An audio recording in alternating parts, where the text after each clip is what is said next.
Welcome to GK GS with Manish sir. आज 12 अक्टूबर 2022 है और आज के जितने भी महत्वपूर्ण करंट अफेयर है और उससे जो स्टैटिक बनेंगे वो हम इस वीडियो में डिस्कस करेंगे। तो आइए शुरू करते हैं।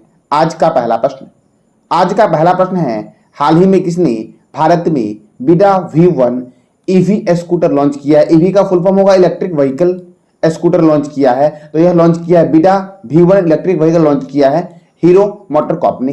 ठीक है, कंपनी ने इसके दो वेरिएंट बिडा V1 प्रो और बिडा V1 प्लस लॉन्च किया है। क्या? तो बिडा V1 प्रो और बिडा V1 प्लस लॉन्च किया है। अब अगला प्रश्न आपका है, हाल ही में किस फुटबॉल खिलाड़ी ने 700 गोल दागने वाले पहले खिलाड़ी बने हैं? तो कौन से ऐसे फुटबॉल खिलाड़ी हैं जो 700 गोल किए हैं? तो क्रिस्टियानो रोनाल्डो। कौन है? तो क्रिस्टियानो रोनाल्डो ने सर्वाधिक गोल किया है। कितना गोल है? तो 700 गोल है। अब बात करते हैं फुटबॉल के बारे में। तो देखो, फुटबॉल का जन्म कहां हुआ था? तो इंग्लैंड में हुआ था फुटबॉल का जन्म। ठीक है, 1957 में इंग्लैंड में विश्व का पहला football club Sheffield football club का गठन किया गया था। भारत में फुटबॉल अंग्रेजों के द्वारा लाया गया था और भारत में पहला फुटबॉल क्लब था डलहौजी क्लब। ठीक है, फेडरेशन इंटरनेशनल फुटबॉल एसोसिएशन, जिसे आमतौर पर फीफा के नाम से जानते हैं, यानी कि फुटबॉल की जो सर्वोच्च संस्था होती है उसको बोलते हैं फीफा। फीफा का फुल फॉर्म होता है federation international D football association.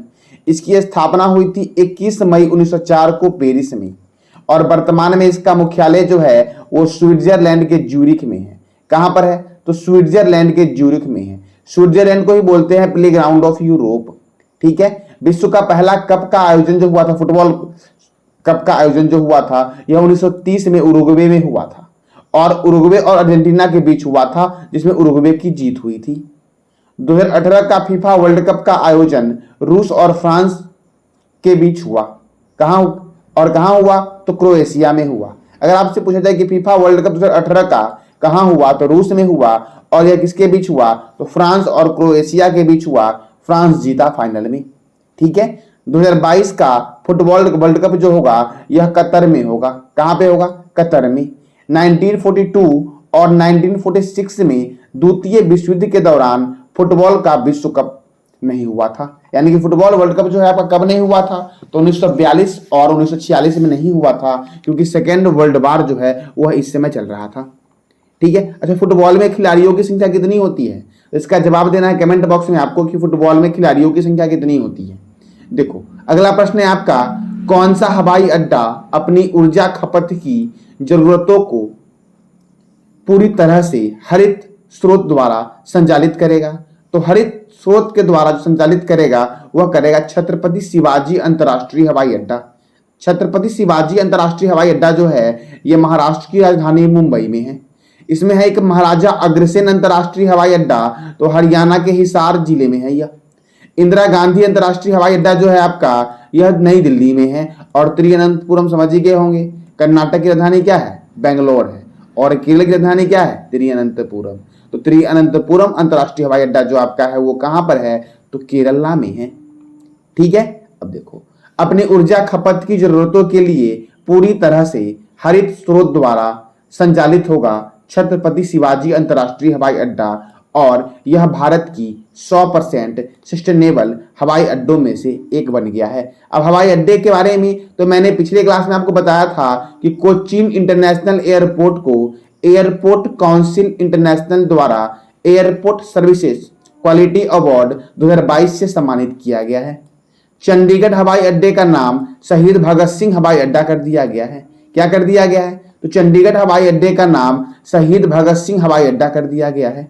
Qatar का एक हवाई अड्डा है हमद अंतरराष्ट्रीय हवाई अड्डा को 2022 के लिए विश्व का सर्वश्रेष्ठ हवाई अड्डा घोषित किया गया है। बेंगलोर का कैंपेगौड़ा अंतरराष्ट्रीय हवाई अड्डा में स्काई ट्रैक्स वर्ल्ड एयरपोर्ट 2022 में भारत और दक्षिण एशिया में सर्वश्रेष्ठ क्षेत्रीय हवाई अड्डा का खिताब जीता है। यानी कि दक्षिण भारत का और भारत का सर्वश्रेष्ठ क्षेत्रीय हवाई अड्डा कौन सा है? तो वो है कैंपेगौड़ा अंतरराष्ट्रीय हवाई अड्डा, जो कर्नाटक की राजधानी क्या है? बेंगलोर। तो बेंगलोर में है। अब अगला प्रश्न आपका है, हाल ही में फीफा के द्वारा किस राज्य के मुख्यमंत्री ने फुटबॉल फॉर ऑल कार्यक्रम शुरू करने की घोषणा की है? देखो, यानी कि मुख्यमंत्री ने, किस राज्य के मुख्यमंत्री ने यह घोषणा की है कि फुटबॉल फॉर ऑल कार्यक्रम शुरू होगा। अगर आपसे पूछे कि फुटबॉल फॉर ऑल कार्यक्रम किसने शुरू किया, तो फीफा ने शुरू किया। और अगर आपसे पूछे कि किस राज्य में शुरू किया गया फीफा के द्वारा, तो यह शुरू किया गया ओडिशा के द्वारा। अभी मैंने जस्ट बताया था ना, क्रिस्टियानो रोनाल्डो जिन्होंने 700 गोल किया, सर्वाधिक गोल किया, तो फीफा के द्वारा किस राज्य में फुटबॉल फॉर ऑल कार्यक्रम शुरू किया गया है, तो ओडिशा में शुरू किया गया है। ठीक है, अब ओडिशा, सबसे पहले जानते हैं फीफा के बारे में। तो फीफा का फुल फॉर्म होता है federation international D football association. इसका मुख्यालय है ज्यूरिख स्विट्जरलैंड में, और अभी मैंने जस्ट बताया था कि इसकी स्थापना पेरिस में लेकिन की गई थी। फीफा के प्रेसिडेंट है गियानी इन्फेंटिनो, और फीफा की स्थापना जो हुई थी वो 21 मई 1904 को फीफा की स्थापना हुई थी। अब ओडिशा में होगा यह फुटबॉल फॉर ऑल। तो ओडिशा की राजधानी है बेंगलोर, गवर्नर है नवीन पटनायक, मुख्यमंत्री है गणेशी लाल, राज्यसभा 11, लोकसभा 21।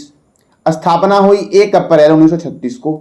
गंजम जिला भारत का पहला बाल विवाह मुक्त जिला बना, और ये ओडिशा का है। देश का दूसरा राष्ट्रीय वेद विश्वविद्यालय का उद्घाटन कहाँ किया गया, तो ओडिशा के पुरी में किया गया, और पहला उज्जैन में है विश्वविद्यालय, वेद विश्वविद्यालय। ठीक है, वेदों की संख्या कितनी है? 4। सबसे पुराना वेद कौन सा है, सबसे प्राचीन वेद कौन सा है, तो ऋग्वेद है। प्राचीन वेद कौन सा है? ऋग्वेद। ठीक है, अब सबसे बाद का वेद कौन सा है, तो अथर्ववेद, जिसमें तंत्र मंत्र जादू टोना के बारे में बताया गया, वही अथर्ववेद आपका है। और भारतीय संगीत का जनक है सामवेद। ओडिशा में बैंक ऑफ महाराष्ट्र ने प्रोजेक्ट बैंक सखी लॉन्च किया। ओडिशा में बाली यात्रा, नुआखाई महोत्सव, चंदनी यात्रा, रज महोत्सव, ये ओडिशा में मनाया जाता है। सबूज पहल का संबंध वृक्षारोपण से है, और यह ओडिशा में चल रहा है सबूज पहल। मैंने क्या बताया था आपको कि ट्रेन की चपेट में आने वाले हाथियों की मौत को रोकने के लिए हंगिंग सोलर फेसिंग लगाने की जो घोषणा की है, यह ओडिशा सरकार ने की है। विश्व का सबसे बड़ा हॉकी स्टेडियम राउरकेला में बन रहा है, और राउरकेला कहाँ पे? ओडिशा में है, और इसका नाम क्या है, तो बिरसा मुंडा हॉकी स्टेडियम। अच्छा, विश्व का सबसे बड़ा क्रिकेट स्टेडियम कहां पर है? इसका जवाब देना है कमेंट बॉक्स में आपको, और यह भारत के जिस राज्य में है उस राज्य के बारे में आप जो भी जानते हो सारी जानकारी आप कमेंट बॉक्स में टाइप किया करो। देखो, कमेंट किया करो, जितना आप रिवीजन करोगे ना उतना आपको याद होगा। खुद से करोगे ना तभी आगे बढ़ोगे। जो अच्छे स्टूडेंट होते हैं वो खुद से करते हैं, किसी और पे कभी डिपेंड नहीं होते वो। तो खुद पे डिपेंड रहो और खुद नोट्स रेडी करो। जैसे मैं साथ साथ पढ़ाता हूँ तो आप साथ साथ नोट भी करो, और अगर ज़्यादा फास्ट है तो आप वीडियो को रोक के फिर नोट कर लो, फिर आगे उसको देखो। ठीक है, चलो। और देखो, पीडीएफ से पढ़ोगे तो पीडीएफ से क्या होगा, बहुत बातें समझ आएगी, बहुत बातें समझ नहीं आएगी, फिर समझोगे ही नहीं कि ये नीचे जो लिखा हुआ आपका एक्स्ट्रा जानकारी जो देता हूं मैं, वो काफी दिनों तक समझ नहीं आएगा। क्यों? क्योंकि आप वीडियो देखोगे तब समझ आएगा अच्छे से आपको कि मैं क्या बताया हूँ, किसके बारे में क्या बताया हूँ। ठीक है, तो हाल ही में ICC player of the month सितंबर के लिए किसे चुना गया?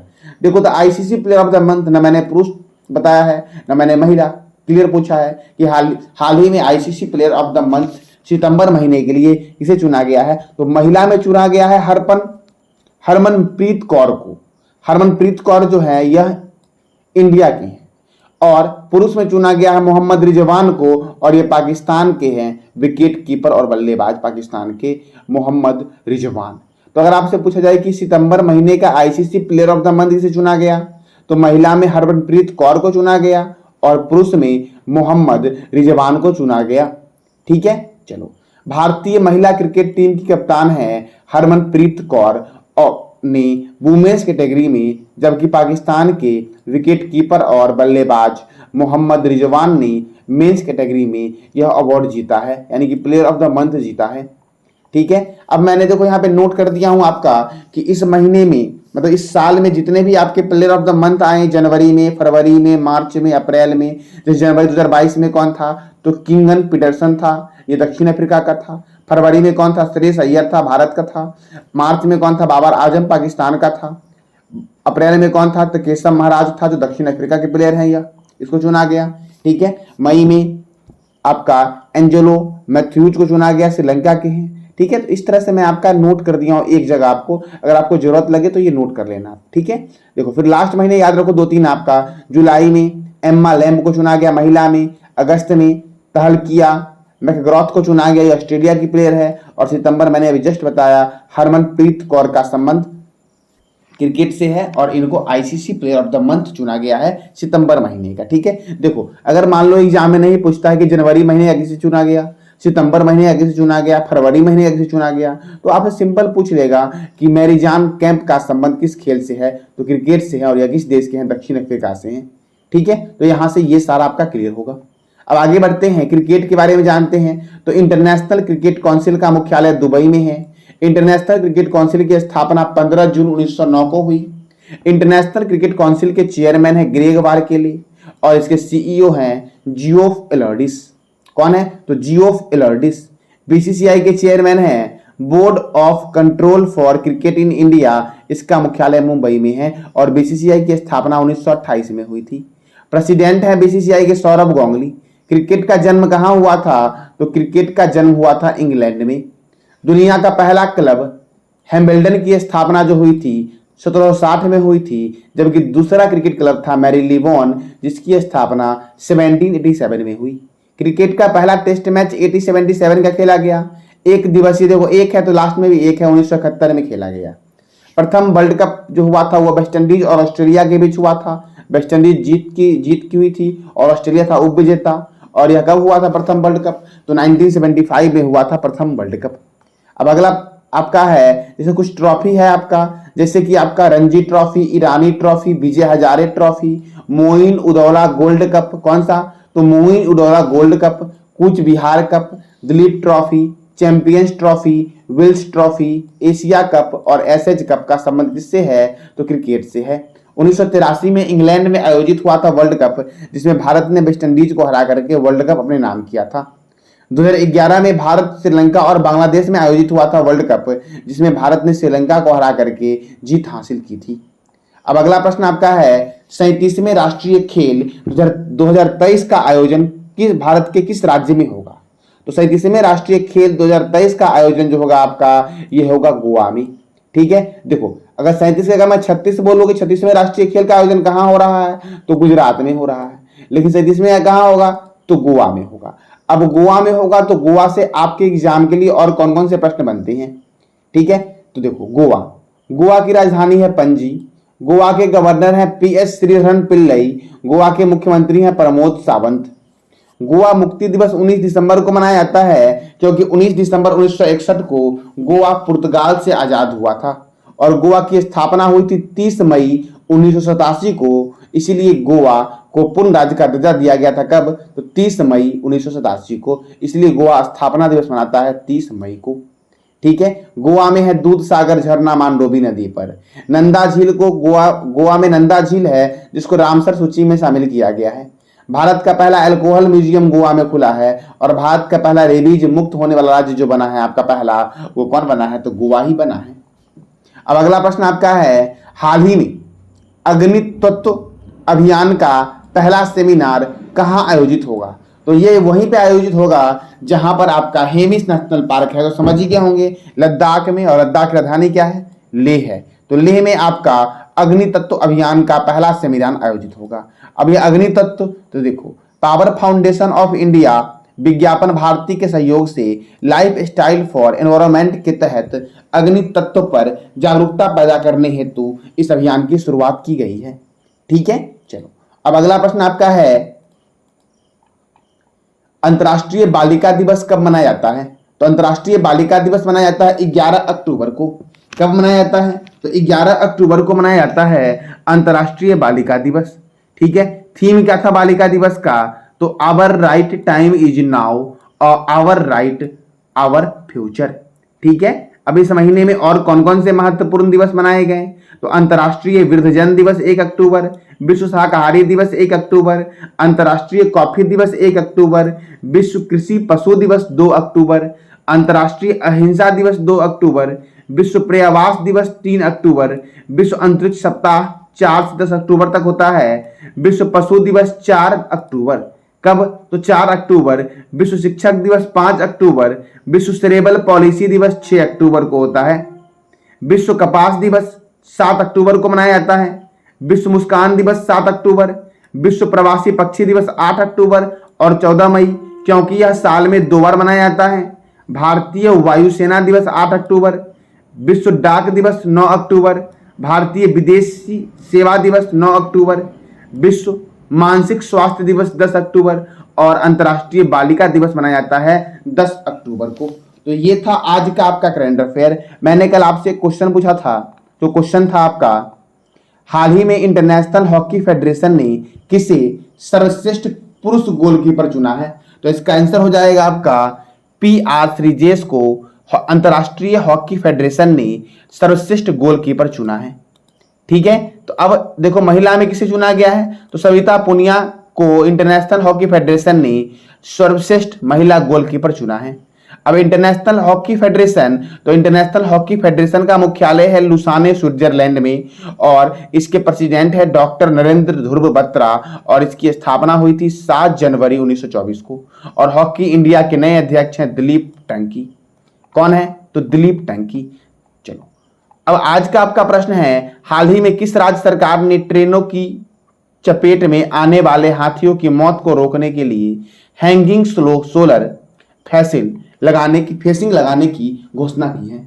तो हैंगिंग सोलर फेसिंग जो लगाएगी वह किस राज्य सरकार, कौन सा राज्य सरकार लगाएगी? इसका जवाब देना आपको कमेंट बॉक्स में, और कमेंट बॉक्स में आपका 4 ऑप्शन है। तो इस चारों ऑप्शन को क्लियर करना है कि चारों ऑप्शन में निम्नलिखित कौन कौन से राष्ट्रीय उद्यान है। असम में राष्ट्रीय उद्यान कौन सा है, पश्चिम बंगाल में कौन सा है, उत्तराखंड में कौन सा है और उड़ीसा में कौन सा है? इसका जवाब आपको कमेंट बॉक्स में टाइप करना है। ये आपका वर्क हुआ। इसके बारे में आप जितना ऊपर जो पूछा हूं, अगर ना भी बताओ कोई बात नहीं है, लेकिन अभी जो मैं ये दिया हूं ये हर हाल में कल आप लोगों को बताना ही है, तो बताना है। ठीक है, कमेंट बॉक्स में आप लोग बहुत अच्छा कोशिश कर रहे हो, और कोशिश करो और बेहतर ये करो इसका। ठीक है, एक सौम्या सलोनी है जो कंटिन्यू जवाब दे रही है और उसका भी जवाब काफी बेहतर है। ठीक है, कोई बच्चे छूट जा रहे हैं, किसी का मैं नाम नहीं ले पा रहा हूं कभी कभी, तो उसके लिए माइंड मत करना आप। अगली बार जब वीडियो बनेगी तो सबका मैं धीरे धीरे ले लूंगा। ठीक है, तो जानकारी अच्छी लगी हो तो लाइक करें, शेयर करें और सब्सक्राइब करें। धन्यवाद।